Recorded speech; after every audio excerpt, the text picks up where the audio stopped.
So guys, share ko sa inyo yung aking hyperthyroidism. So, matagal na rin naman ako na-diagnose, March pa. So, binigyan na rin ako ng gamot doon. And last 2 months ago, nag-okay naman na ako guys. Kumbaga, maganda na yung result ko. Nag-hypo pa nga ako that time eh.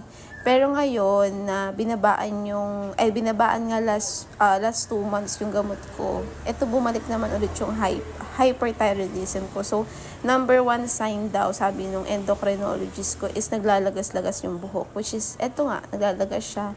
And mas malala pa dito guys, yung last week. Kasi ngayon medyo tumaas na ulit yung dosage ng gamot ko. So guys, eto talaga siya. Sobrang dami pa niyan. Hindi pa ako nagsusuklay ng buhok niyan. Ganyan na siya karami. And yung hyperthyroidism ko, sobrang hirap niya guys. Kasi hindi mo alam kung paano mo siya gagamutin. I-stress din. Ayun. Number 1, bawal ako ma-stress. Sabi nung endocrinologist ko. Yan, ganyan siya. Yung tawag dito ulit. Yung ano ko dito guys, yung mga sintomas ko nung March is yung ano ko, mabilis yung metabolism ko. Like 2 times ako nagpo-poops. Yun yung unang napansin ko doon.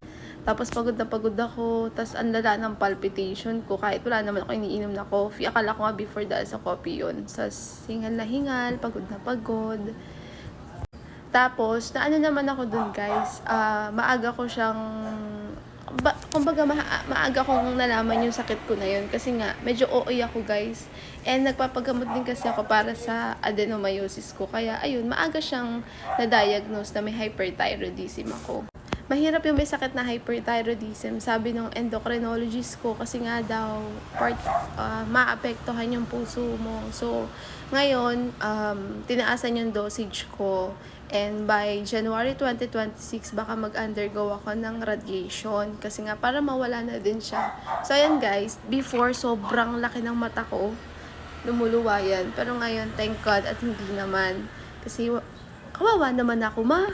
And kawawa naman tayo, and pasalamat ko na lang din na hindi siya naalawa. Pero before, nung lalo na yung mga bandang March, mga June, ganon, June, July, kita talaga siya. As in, pag bagong gising ako, kitang-kita yung mata ko. And ngayon, hindi naman na. Pero nakakatakot pa din.